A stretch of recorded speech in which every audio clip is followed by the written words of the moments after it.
우리나라 루터교회 총회장을 지냈고 우리나라의 베델 성경 공부를 도입한 아주 유명하신 목사님, 이미 돌아가셨습니다마는 고 지원상 목사님이 계십니다. 이분께서 베델 성서 교육을 하시며 한 번은 그 공부하는 목사들에게 아주 심각한 말투로 이런 말을 하신 적이 있습니다. 자신은 오래전에 인도에 있는 도마 교회를 방문한 적이 있답니다. 도마 교회는 사도 도마가 인도에 와서 전도했다라고 그렇게 전해져 내려오는 교회입니다. 그런데 놀랍게도 그 성 도마 교회 지하에 공개되지 않은 사도 도마의 시신이 미라처럼 있다라는 것입니다. 그래서 교회 관계자를 찾아가서 자신은 멀리 한국에서 찾아온 목사라고 소개하고는 사도 도마의 미라를 꼭 한번 보고 가게 해달라고 떼를 썼답니다. 이렇게 말하는 목사님의 말에 우리는 속으로 깜짝 놀랐습니다.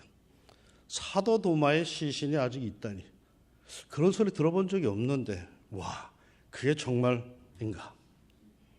거짓말 같기도 한데 그분이 하도 진지하게 말하기에 모두들 숨을 죽이고 들었습니다. 멀고 먼 한국에서 온 목사라고 하기에 그 관계자가 불쌍히 여겨서 사도 도마의 시신을 2-3분간만 보여주겠다고 해서 지하로 내려갔답니다. 그때 정말 사도 도마의 시신이 있었답니다. 그런데 그 관리자가 한눈을 파는 사이에 자신이 손을 내밀어 가지고 그 사도 도마의 손을 한번 꼭 잡고 왔답니다. 그러면서 하시는 말씀이, 여러분, 사도 도마가 누굽니까? 예수님의 부활하신 몸을 만진 이가 아닙니까? 뭐로 만졌을까요? 바로 그 손입니다. 그러니 내가 그 도마의 손하고 악수를 하고 왔으니 나는 예수님의 몸을 만진 겁니다. 오늘부터 저와 악수하는 것을 영광으로 하시고 집에 가서 손을 씻지 마십시오. 아무리 생각해도 농담 같았습니다. 어디까지가 진짜고 어디까지가 가짜인지 잘 모르겠는데 아무튼 제가 어떻게 했을까요? 강의가 끝나자마자 그냥 그분에게 가서 그분의 손을 두 손으로 꽉 만지고 왔습니다.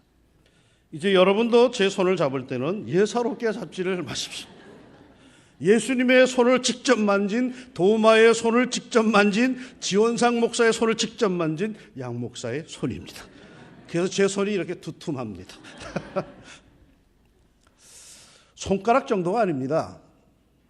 아예 예수님을 통째로 만진 사람이 있어요. 오늘 말씀에서 그 증인을 만나게 됩니다. 그는 오늘 말씀에서 이렇게 증언합니다. 태초부터 있는 생명의 말씀에 관하여는 우리가 들은 바요, 눈으로 본 바요, 자세히 보고 우리의 손으로 만진 바라. 어떤 한 사실을 두고 내가 현장에서 들었다 하면은 그 증인의 증언은 매우 신빙성을 갖게 됩니다.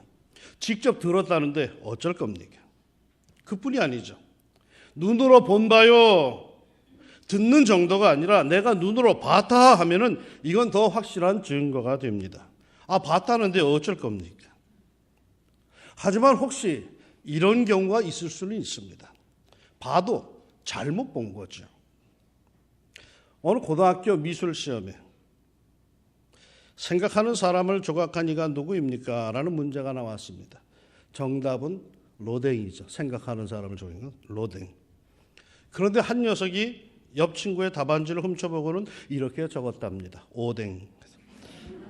그러자 또 다른 녀석이 이 녀석의 답안지를 훔쳐보고는 곧바로 이렇게 적었답니다. 어묵. 그 옆에 녀석은 또 그걸 컨닝하고는 이렇게 썼대죠. 덴푸라. 잘못 볼 수도 있어요. 이렇게 잘못 듣고 잘못 봤을 수도 있다는 생각이 이 증인의 머리에 스쳐 지나가자 그는 이렇게까지 증언을 합니다.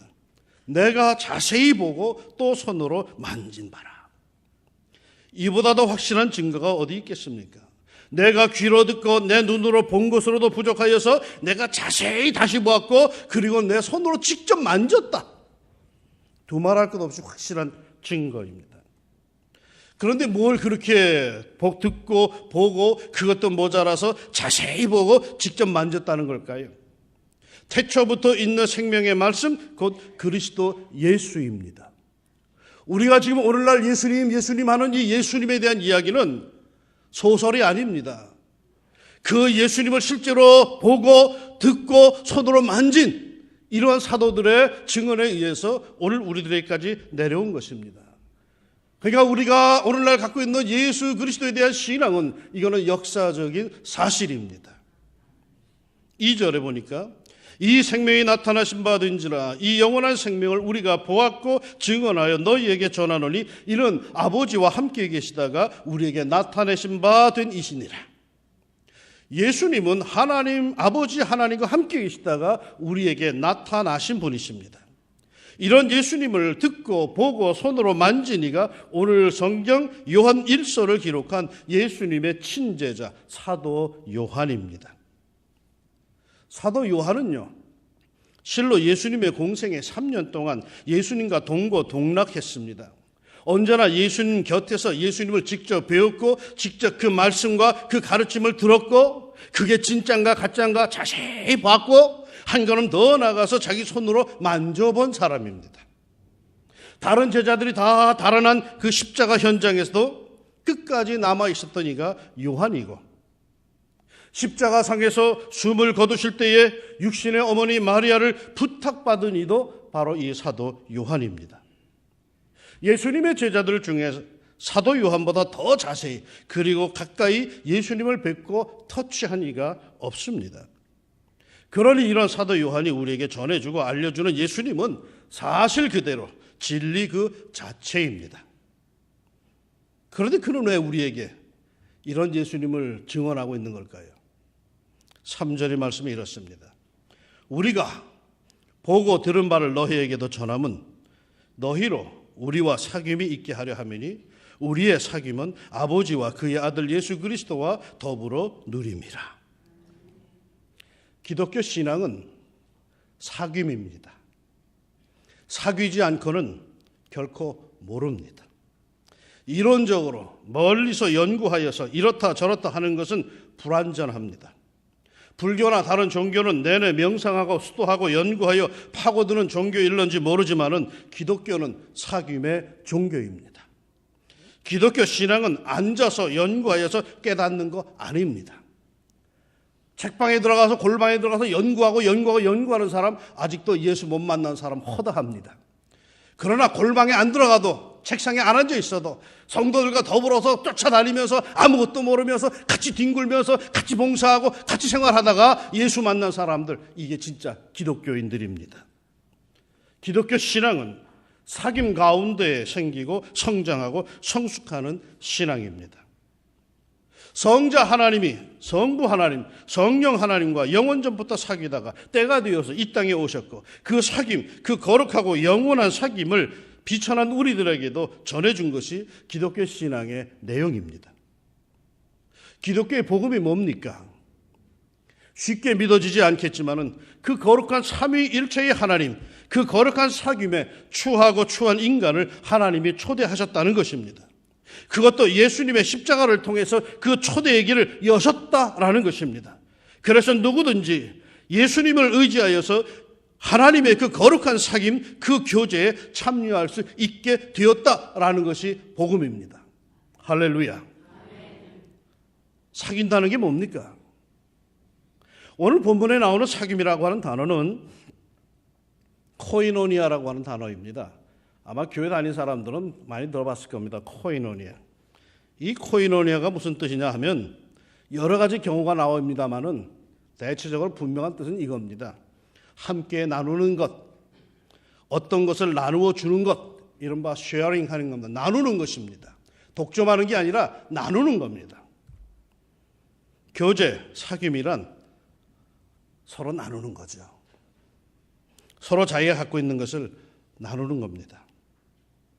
내가 누군가를 사귀는데 그를 사귀고 난 뒤로부터는 자꾸 내 안에서 분노가 일어나고 화가 나고 악한 마음이 생긴다면 그 사귐을 끊으십시오. 그에게 선한 것이 없다는 겁니다. 말이 아무리 그럴듯해도 그를 사귈수록 분이 난다면 세상이 다 취해 보이고 부정적으로 보이고 문제 많고 그동안에 이뻐 보이던 것들까지 다 흉하게 보인다면 그와의 사귐을 끊으십시오. 지금 좋지 않은 것을 그로부터 나누어 받고 있는 중이란 뜻입니다. 이왕이면 사귐을 가지려면 선한 믿음의 사람들과 교제하십시오. 긍정의 사람들과 사귀십시오. 하나님의 사람들과 가까이 하십시오. 그들의 것을 나눌 때 내게도 선한 영향력이 일어납니다. 이렇게 나누다 보면요, 내 안에는 상대방의 것들이 충만해지고 나도 모르게 그를 닮아갑니다. 나는 부족했지만 그 상대방이 하나님의 사람이요, 믿음의 사람이요, 긍정의 사람일 경우에는 그냥 그와 더불어서 같이 만나고 교제하다 보면은 그것이 내 안에 차 들어오게 되어 있다는 것입니다. 이 세상에서 나랑 가장 많이 닮은 사람이 누굴까요? 보통 자식이라고 말하지 않습니까? 아닙니다. 제가 살아보니까요, 자식이 아니라 나를 가장 많이 닮은 사람은 부부입니다. 마누라입니다. 부부는 서로 닮아요. 결혼할 때 서로 안 닮아 있어. 달라요. 그러나 결혼하고 난 뒤에 세월이 갈수록 너무너무 닮아져요. 그 사람이 싫어하든 내가 그 사람을 몹시 싫어하든 그것까지 언제 내가 그걸 태연히 하고 있어. 저 사람도 마찬가지 나를 그렇게 싫어하든 그것을 태연히 그걸 하고 앉아 있어. 부부는 시간이 갈수록 닮습니다. 왜요? 늘 나누기 때문이죠. 알게 모르게 나눔이 있고 교제하고 있기 때문이죠. 교회는 이 성도의 교제와 이러한 사귐이 일어나는 곳입니다. 세상 친구와의 교제가 아닌 성도의 교제가 교회 안에는 있습니다.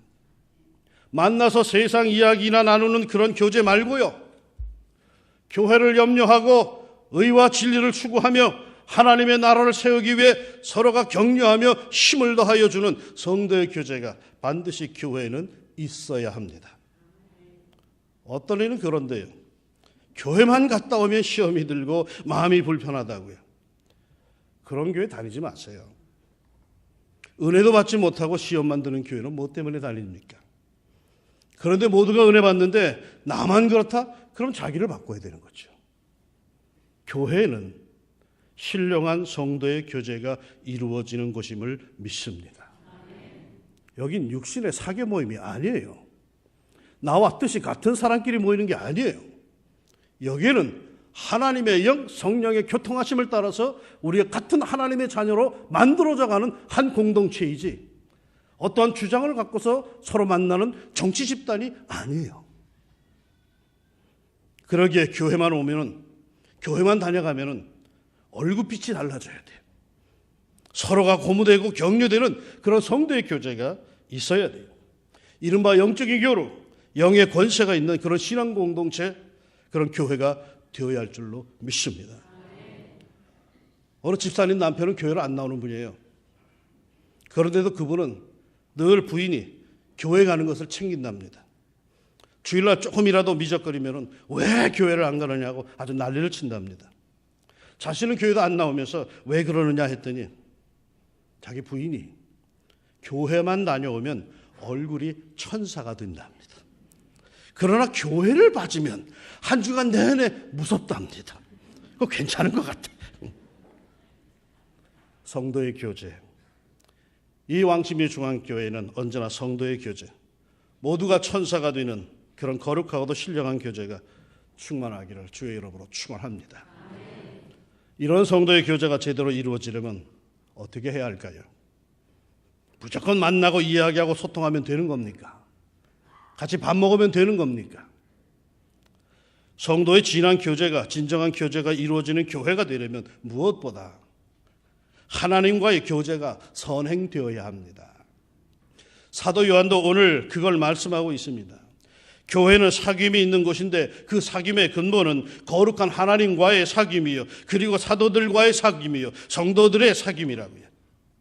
하나님과의 사귐이 없이 인간들만의 사귐만 있으니 의리는 있을지 모르지만은, 바른 소리는 매일같이 하는지 모르지만은 영적인 권세는 없습니다. 늘 불평과 투덜댄 뿐이죠. 살벌한 얼굴뿐이죠. 가장 교회에서 흉한 얼굴이 어떤 얼굴인 줄 아십니까? 못생긴 얼굴 아닙니다. 칼자국난 얼굴 아닙니다. 은혜가 없는 얼굴입니다. 왜 은혜가 없을까요? 가장 근본적인 하나님과의 사귐이 문제가 생긴 거예요. 끊어진 거예요. 하나님과의 끊임없는 교제, 사귐이 계속되는 사람에게는 하나님의 평화가 그 얼굴에 나타나는 줄 믿습니다. 왜? 하나님이 주시거든요. 하나님과 교제가 이루어지는 사람에게는 아무리 현실이 어렵다 할지라도 하나님이 주시는 평화가 그 얼굴에 있어요. 그 얼굴을 갖고 우리가 만나는 거야. 이 사귐 역시 코이노니아로 우리도 하나님과 나누는 게 있어요. 우리는 뭘 나누는 걸까요? 우리가 하나님과 나눌 게 뭐가 있습니까? 다른 거 없습니다. 우리에게 무슨 선한 게 있다고, 무슨 가치가 있다고 하나님께 나누어 드리겠습니까? 우리가 하나님께 나누어 드릴 수 있는 것, 제가 생각하기에는 그것은 시간이요 마음입니다. 하나님과 사귐을 갖기를 원하십니까? 시간을 내십시오. 마음을 들이십시오. 시간도 못 내면서 마음도 못 들이면서 하나님과 사귄다는 것은 어불성설입니다. 기도할 시간도 못 내고 말씀 앞에 엎드릴 시간도 못 내고 주님 나라 위해서 봉사할 시간도 못 내면서 하나님과 사귀겠다?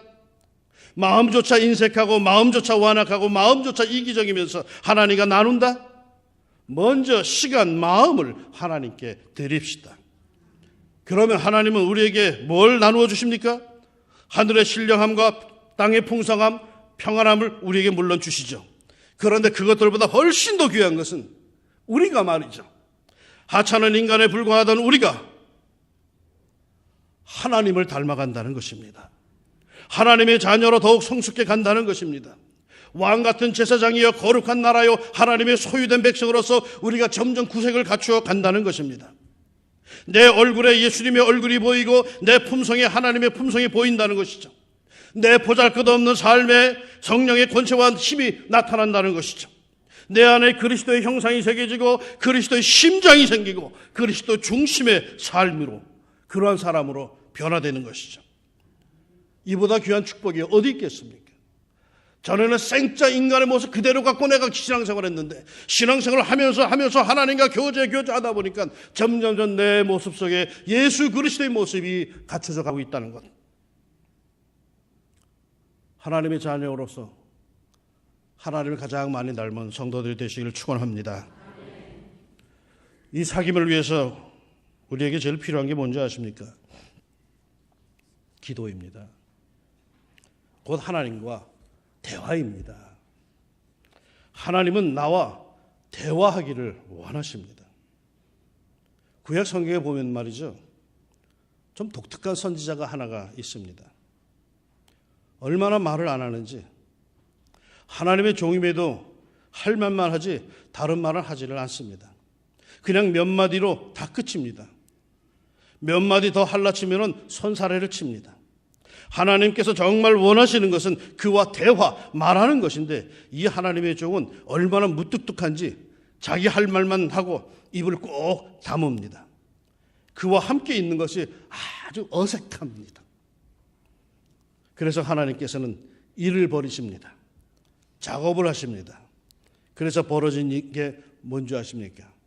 바로 요나서의 내용입니다. 요나서 1장과 2장과 3장 그리고 4장 7절까지도 요나와 하나님은 대화가 없습니다. 요나서의 주인공이 요나와 하나님 둘인데 이 둘 사이엔 대화가 없습니다. 일방적인 한편의 주장만 있을 뿐입니다. 그러다가 뙤약볕에서 시원함을 요나에게 선사하던 그 박넝쿨이 사라지자 불평 속에 요나는 드디어 하나님께 말을 건네기 시작합니다. 재미있는 것은요, 히브리어 성경에 보면은 요나서 4장에서 요나가 한 말은 히브리어로 39마디입니다.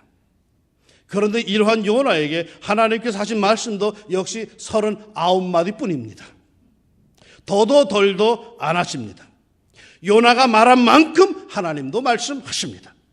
그리고 하나님의 마지막 말씀인 끝부분도 말이죠, 보면은 의문문으로 끝납니다. 대개 문장이라는 것이 그냥 마침표로 끝나야 되는데 요나서 보시면 맨 끝이 의문문으로 끝납니다. 무슨 뜻일까요? 대화가 아직 끝나지 않았다는 겁니다. 이제는 네가 답할 차례다, 네가 말할 차례다라고 하나님이 기다리신다라는 겁니다. 기도 한 번 하고는 하나님과 대화를 다 했다고 자리에서 일어나서 다시 무릎 꿇지 않는 성도는 다시 생각하십시오. 왕년에 새벽기도 제단을 잘 쌓았다고 하는 성도는 다시 생각하십시오. 하나님께서 새벽마다 기다리십니다. 밤마다 주의 성전에서 기도로 부르짖던 성도는 다시 생각하십시오. 그 기도의 제단이 다시 타올라야 하지 않겠습니까? 밤마다 하나님께서는 기도의 제단을 쌓을 일을 기다리십니다. 예전에는 기도의 골방에 들어와서 하나님과 기쁜 교제를 나눴다라고 하는 사람들 다시 생각하십시오. 그 골방에서 여전히 주님께서는 기다리고 계십니다. 하나님과 교제를 다시 시작하십시오. 그것도 활발하게 시작하십시오. 대화를 시작하십시오. 하나님은 나와 대화하기를 원하십니다. 오래된 영화, 명화 극장에 가끔 나오는 거죠. 지붕 위의 바이올린이라고 하는 그런 영화가 있죠. 아마 나이 드신 분들은 다 기억하실 겁니다. 피들러 언더 루프라고 해가지고 러시아, 우크라이나 지방에 살고 있는 유대인들의 애환을 그린 영화인데 저는 그 영화를 몇 번을 봤습니다. 그런데 어느 어떤 순간에 딱 보는 때 다른 게 눈에 확 들어오기 시작했습니다. 그 영화의 주인공 테베르라고 하는 사람은 무식한 농부입니다. 글자를 읽을 줄 모릅니다. 아주 무식합니다. 그런데 그는 늘 하나님과 대화를 합니다. 경건하게 엄숙하게 기도실에 꿇어 앉아서 기도하는 거 아닙니다. 그는 삶의 현장에서 이러쿵저러쿵하며 하나님과 대화를 합니다. 자기의 감정, 기쁨과 슬픔과 화, 이 모든 것들을 하나님께 이래요 저래요 하나님 저래요 하면서 대화를 합니다. 지난주 헌금 보니까 우리 교우 중에서도 가을 햇살을 감사합니다라는 그 헌금했던데 가을의 햇살이 너무 아름다워요. 하나님 대화를 합니다. 가을의 공기가 너무 좋아요. 하나님 참 고마워요. 대화를 합니다. 그의 삶은 24시간이 하나님과 대화하는, 하나님과 공존하는 그러한 현장입니다. 그 영화를 보면서 제가 느낀 것, 참 저 사람은 하나님과 복친하다는 느낌이 들었습니다. 물론 그 영화에도 성직자가 나옵니다만은 제가 보는 견해에서는 성직자보다 목사보다 그 무식한 촌노인이 훨씬 더 하나님과 친하다는 것을 느끼게 됐습니다. 무식하기 짝이 없지만 그래도 그는 하나님과 매우 가깝습니다. 영성생활의 목표가 뭡니까? 기도 많이 한 거, 금식 기도한 거, 뭐 한 거 첫날의 말씀이에요. 우리의 영성생활의 목표는 바로 이거 아닙니까? 하나님과 가까워지는 거죠. 하나님과 친해지는 거죠. 하나님과 얼마나 친하십니까? 멀리서만 바라보고 동경하고 있는 정도는 아니십니까? 그 하나님의 종들과 얼마나 친하십니까? 역시 멀리 떨어져 바라만 보고 속으로만 생각하고 있는 건 아니십니까? 성도들 간에는 얼마나 친하십니까? 성도들 간에도 좀 더 가까이 다가서야 하지 않겠습니까? 우리는 좀 더 가까워질 필요가 있습니다. 성경에 나타난 신앙의 위인들은 모두 하나님과 가까운 사람들입니다. 가까워지기 위해서는 여러분 다른 게 필요 없습니다. 교제, 사귐을 시작해야 합니다. 신앙은 사귐입니다. 우리 왕십리 중앙교회 성도 교우 여러분, 성령의 감동 속에 늘 하나님과 사귀십시다. 경건의 시간을 통하여서 언제나 하나님과 교제합시다.